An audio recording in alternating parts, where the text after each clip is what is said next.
All right, good morning. How we doing, Good everybody? morning. What? Huh? Hey, you here? I wasn't checking my phone for nerdy stuff at all. How you doing, sugar? I'm all right. All right. I see Krista and Steve, some of our favorite longtime watchers and close friends, and Diggs BTW. Hey, what's up? Welcome to the show, brother. I'm guessing. Twitch users have the best names. They do. We should have been streaming to Twitch years ago. Right? Maybe we should start playing video games on air. Because Twitch. Apparently that's what Twitch is for. Yeah, apparently. That and boobies and hot tubs. Apparently that's a big thing. What, boobs and hot tubs? Yeah. Yeah. Yeah, y'all comment below, click like, share, and subscribe. Let me know if you want to see my boobies in a hot tub. Oh, no. That's not what anybody wants. I'm really not that fat anymore. That's still not what anybody wants. Fair enough. So, how we doing, everybody? How we doing? So this morning, I want to talk to you about something that Cameron thinks we can't talk about for a full 30 minutes. And I aim to prove him wrong. But I may fail. I'm going to start with explaining something to you. Couple of things. Brother, let me be clear before you begin. I know you can talk about anything for 30 minutes. There we go. There it is. I want to talk to you about what war is, what the meme war is, and what it means to suffer from two things, complacency and hypervigilance. So, let's start with what war is. War is conflict between at least two sides. Okay? And the only way that war is ever won, this is without exception, is that boots on the ground command, hold, and retain territory. That's it. There is no exception to that rule. War is won when boots on the ground hold, maintain, and retain and defend territory. Period. Now, there are some hypotheticals. That ground that is held, maintained, and defended can be theoretical ground, or it can be physical territory. We are moving into realms of war where some of those wars are being fought over intellectual property, over theoretical, ephemeral territory, like the question of whether parents have rights to make decisions about their children's education. Which, by the way, you absolutely do. And anyone who says different is an agent of the enemy. Which in this case is the teachers union. And the American citizen of late is beset on all sides by enemies innumerable. Whether that be the teachers union, terrorist organizations like Black Lives Matter, Antifa, Planned Parenthood, the Democrat National Committee. And honestly, I would go so far as to say that the teachers unions they have begun to employ terrorist tactics. And I say that not hyperbolically, and I say it advisedly. So that's what war is. Now, the meme war. The meme war sounds like a funny thing. It sounds like a joke that someone's telling, right? But it's not. The meme war is very much a real thing. What the meme war is it is a war of active propaganda. It is psychological warfare that is being waged between two major parties. And those two parties are not the Republican and the Democrat. They're not the liberal and the conservative. No, those two parties are the American interest and the global communist agenda. Now, that global communist agenda does include all of the previously mentioned terrorist organizations. Most importantly, because it is at the head of the snake, the Democrat National Committee, which you should assume and treat to be synonymous with the Chinese Communist Party. And something that needs to be understood that seems to get lost in the mix. People like to compare one another online to that certain regime, and I want this video to get as broad reach as it can, so I'm going to hedge some of the language, and I'll just say the Germans. But if the little guy with the bad mustache, let me back. So what you need to understand about the Chinese Communist Party, it is the same government that was led by Chairman Mao. An equivalent, in order to understand this, an equivalent would be if the same National Socialist Party was still in charge of the Germans, but the little guy with the brown mustache were gone. That would be the equivalent of the political organization in China.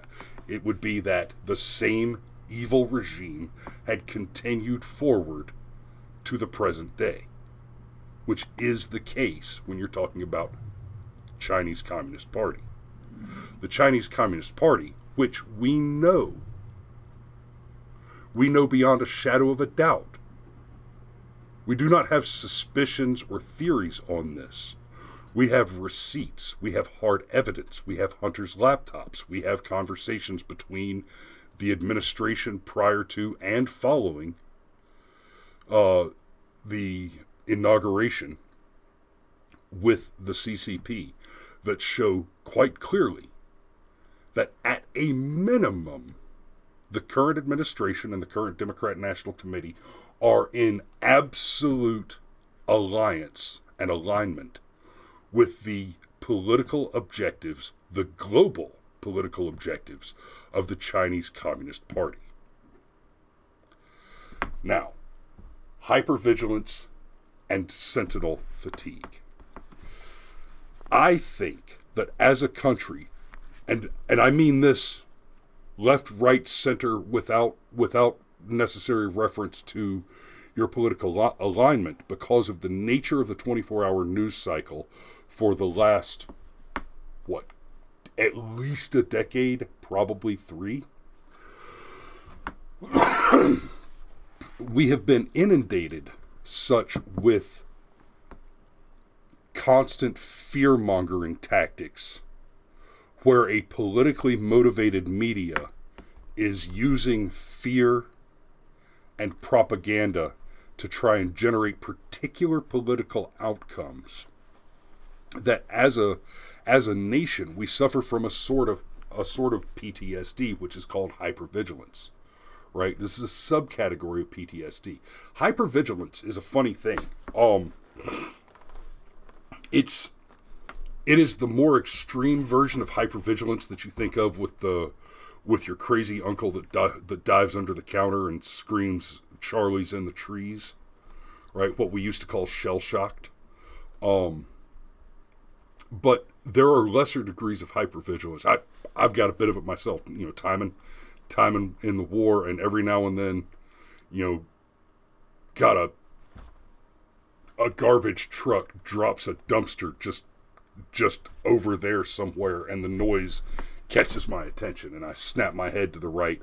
It doesn't mean that I'm diving under the table, but I got a moment where, the switch gets flipped for a second, and I have to remind myself where I am. We all have that now. Take the recent love truck case. There were certain conclusions that were jumped to immediately when that happened. And on the left and the right, there's a difference in the conclusions that are made.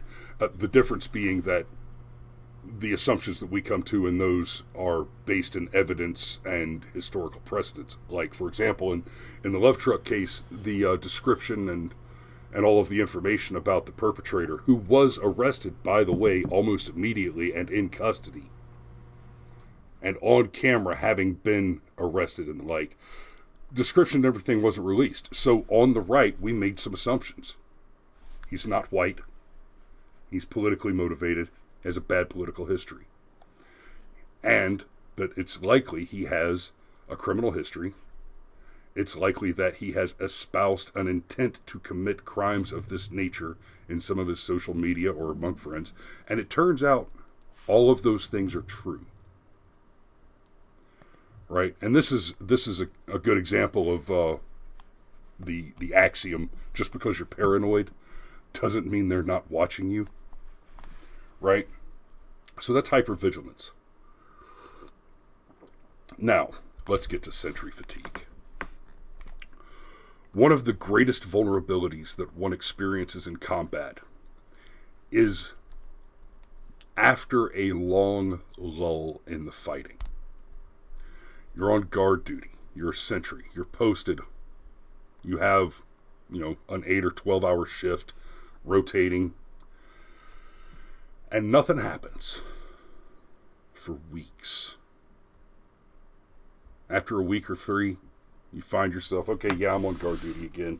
It's cool, whatever. Okay, yeah, I've got, my rifle's loaded. I've got my body armor on. I wonder what the football score was last night. I wonder what they're saying on Facebook. And because nothing's happened, and so nothing's gonna happen.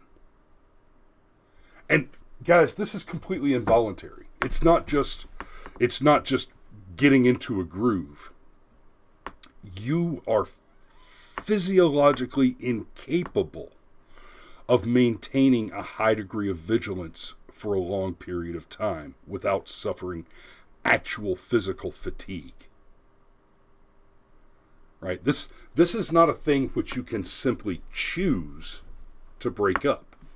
The only ways you can overcome the complacency problem in the fatigue of vigilance is to actually physically change up the routine. So, where are we now?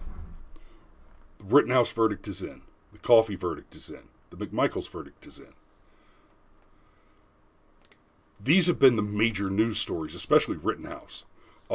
These have been the major news stories for months.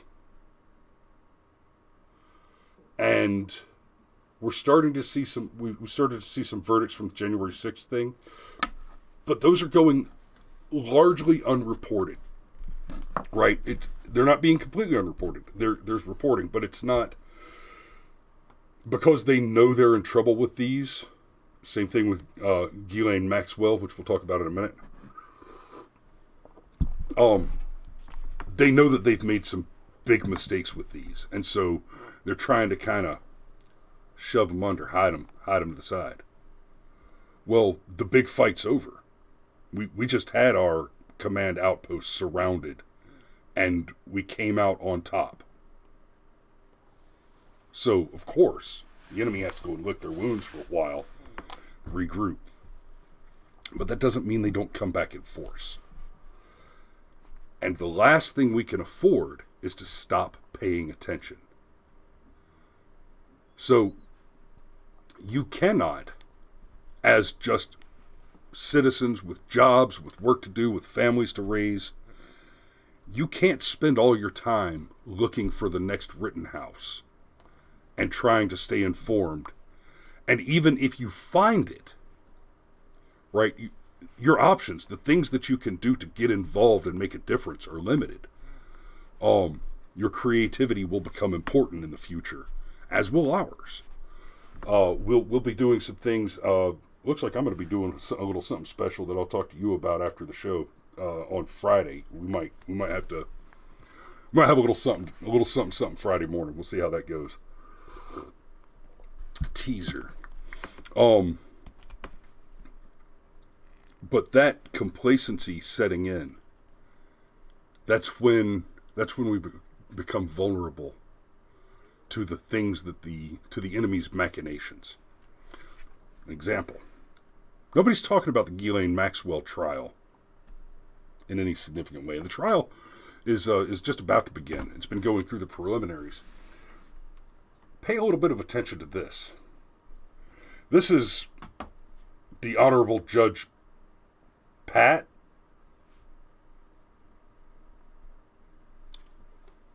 I get it. It just didn't land for me. Sorry. You're boring this morning. I'm boring. I let you talk for like 15 minutes straight. You did. So if somebody's boring... Do you have anything to add?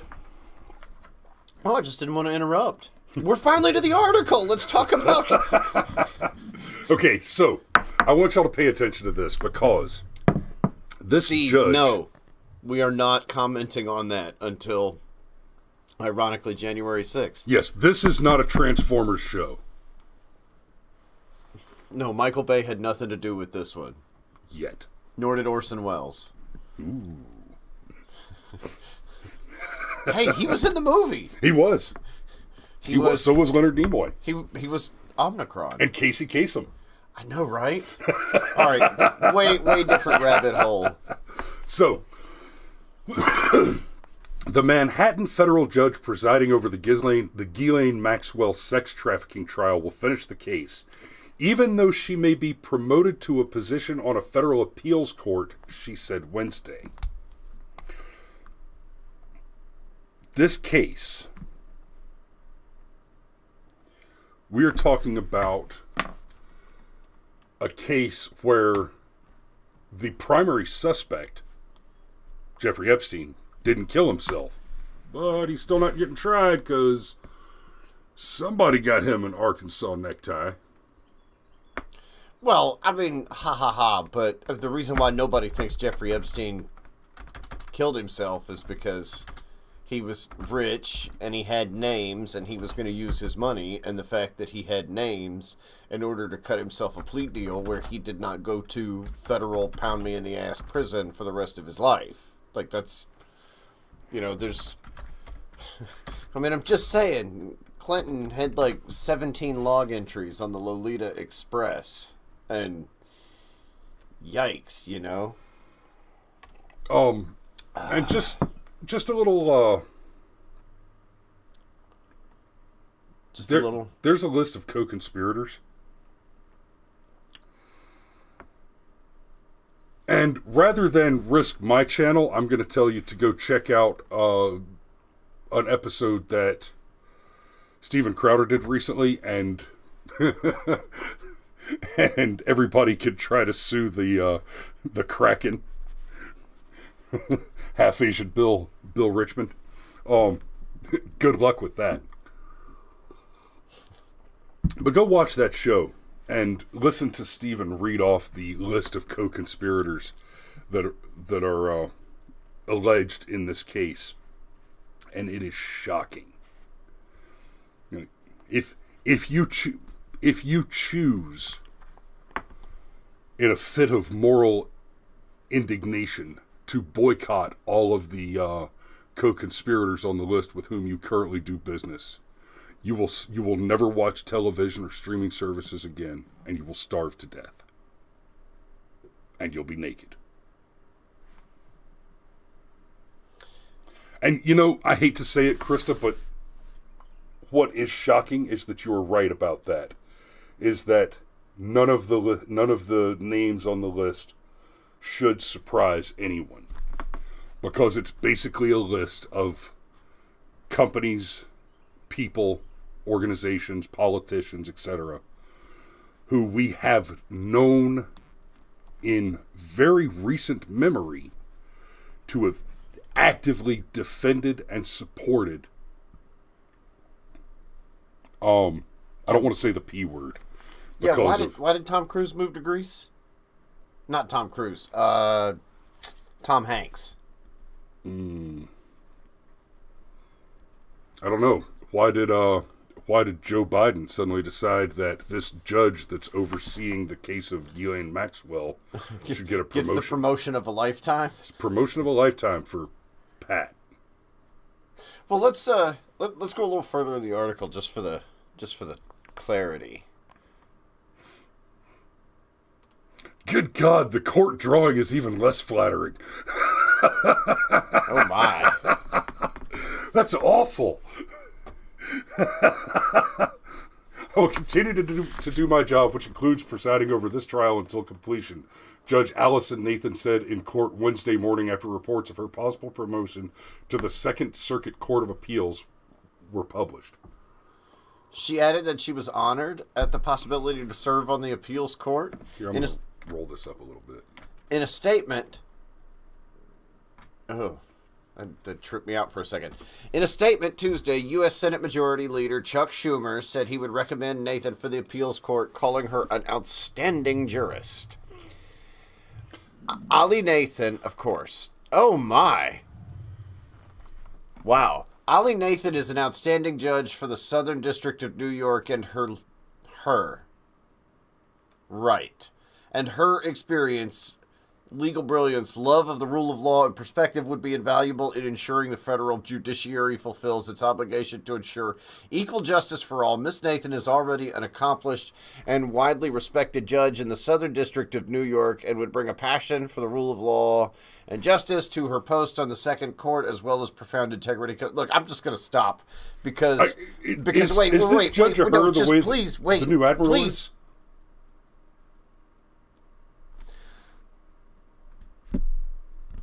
Okay, what I was going to say was, if this didn't have anything to do with the whole Maxwell and Epstein thing, I would assume that this is like your diversity hire. I was actually going to make a similar comment to the admiral. Yeah. Okay, but given the fact that this is related to the Epstein situation, now I'm not sure. There's so many layers. Is this a diversity hire, or is this obvious deep political corruption? Or both. It could be both. It could be both. It could be both. It could way be both. And I don't mean to be cruel, but I mean, looking at this picture, honestly, I don't know. That might not be that might just be an ugly chick.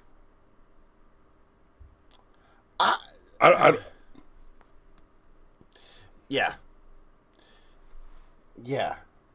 With surprisingly broad shoulders for such a small person.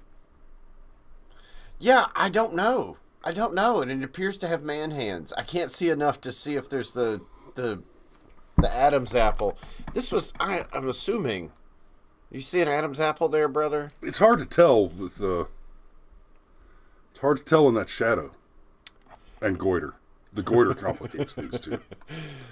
Now the painting makes her look like an angry lesbian with a faux hawk. Yeah, dude. I mean, that's like, I feel like that's what Binger wanted to look like. And so here's the thing, like, because I hadn't even seen the picture of her and had any time to process that. That's new data as far as I'm concerned. And so we're dealing with a case where the question and controversy is one of deep sexual depravity, which has clearly been defended by the interested parties, namely the administration, the friends of the administration, and previous administrations. And just a whole raft of politicians and power brokers, a who's who of important wealthy people.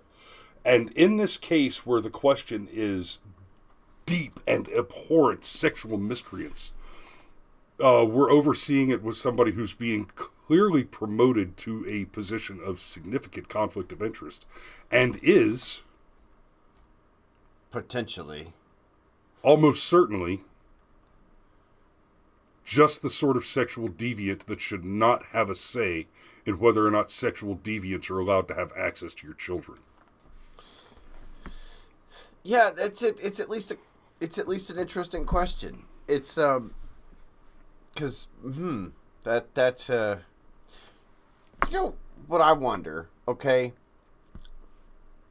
do you have to be a sexual deviant to get in the club, or do you seek to get in the club because you are already a sexual deviant?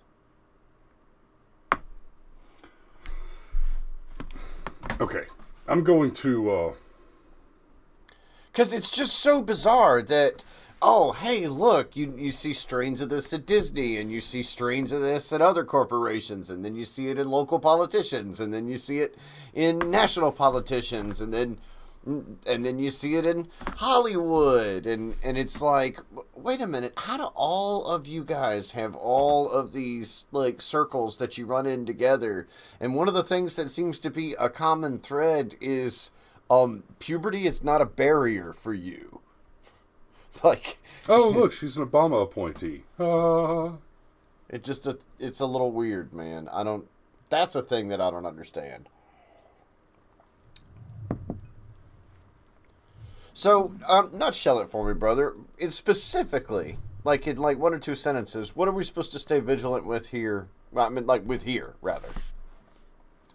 Well, quite separately from this case, generally, you will be surprised. You will be caught off guard. And I know that seems vague, and it is. You remember, was it Cheney that got hemmed up over, oh, there's the known knowns, there's the unknown knowns, there's the known unknowns, and there's unknown unknowns. I thought that was Rumsfeld. Rumsfeld. It was, you're right, it was Rumsfeld. And he got just lambasted over saying that. And, like, no. You clearly don't understand what it means to be engaged in conflict. Unknown unknowns. Guys, sometimes the enemy has developed a new weapon, and you don't know that until it gets opened up on you. How do you be prepared for that? You be prepared to recognize that things you are not prepared for will occur, and the only thing you can do about it is, as calmly and effectively as possible, learn what you're experiencing in the moment and prepare countermeasures for what you can glean from the information generated by that surprise attack. But if you're sitting there scrolling on your phone and not paying attention with your back to the green zone, then you'll never see that round coming. So Steve said something way up earlier in the thread, and I just wanted to come back to it, that complacency is just one of the worst things about human nature. And I don't know that I agree. Like, man is the creature that has a sense of the future. And because we have a sense of the future, we're also aware of our mortality. And we don't walk around hyper aware of the fact that we're all going to die one day. Because otherwise, like, existence would be depressing and we would never get anything done. So we must get at least somewhat complacent about our own impending mortality. So is complacency really that bad? Well, in this context, yes. But can we function as a species that is aware of the future without it? I would say no, I don't think so. Fair enough. Just wanted to go back to it. Something you said way earlier in the thread, Steve, and I found it interesting, and it made me have a couple of little thoughts that could go down a way deep philosophical hole if it wasn't. Well, my armband says. Looks like it's that time. My hairband says. All right. Well, we're gonna put a pin in it there. No plea deal, though, huh? No plea deal. That's interesting. Well, that doesn't mean that there won't be some type of grace given at sentencing. Well, okay. There's all sorts of things that can happen. Okay, so maybe we can go into this in more detail later, but I think it's obvious why there's no plea deal. This is a fantastic opportunity for the elite of the elites to clean house and eliminate some people that they want to get rid of. This is a great opportunity for them to reshape. Oh, they can settle personal the society scores. And the culture. It's still going to be them right. in charge of the oligarchy generally, but who gets to sit at the top of the oligarchy? It's Game of Thrones time, baby. They get to decide which P words to out and which to not. If they've decided that your favorite magic mouse just shouldn't be in charge of the entertainment anymore, then that's where the hammer will fall. If they've decided that they would prefer that to win out over the Cuties producers, then that's where the hammer will fall. This is a fantastic opportunity for the enemy to clean out its own ranks and get rid of its crazy Uncle Eddie's, right? So this would be a great chance for them to say, okay, like it won't even be we want to get rid of this guy because he's corrupt and dangerous. It'll be this is a weak link, and we will go ahead and shear that one off the chain. The Clintons have had their time. You are the weakest link. Goodbye. Right, and that's going to be another part of it. Is you're going to see it may not be the Clintons, but you'll see similar characters who are past their prime, who are no longer politically or strategically useful.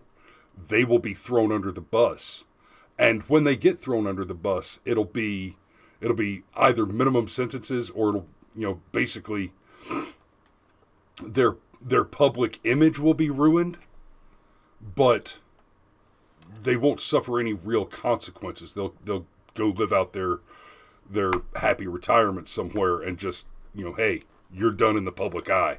Move along. Take your millions and go hide. Take your money and go hide and die happy somewhere that people don't see you anymore and they can forget that you were ever associated with us. You're going to see a lot of that come out of this case. So be prepared. I don't know that I even agree. Even that would be an upgrade. I don't even know that I'm that optimistic about what's going to come out of this case.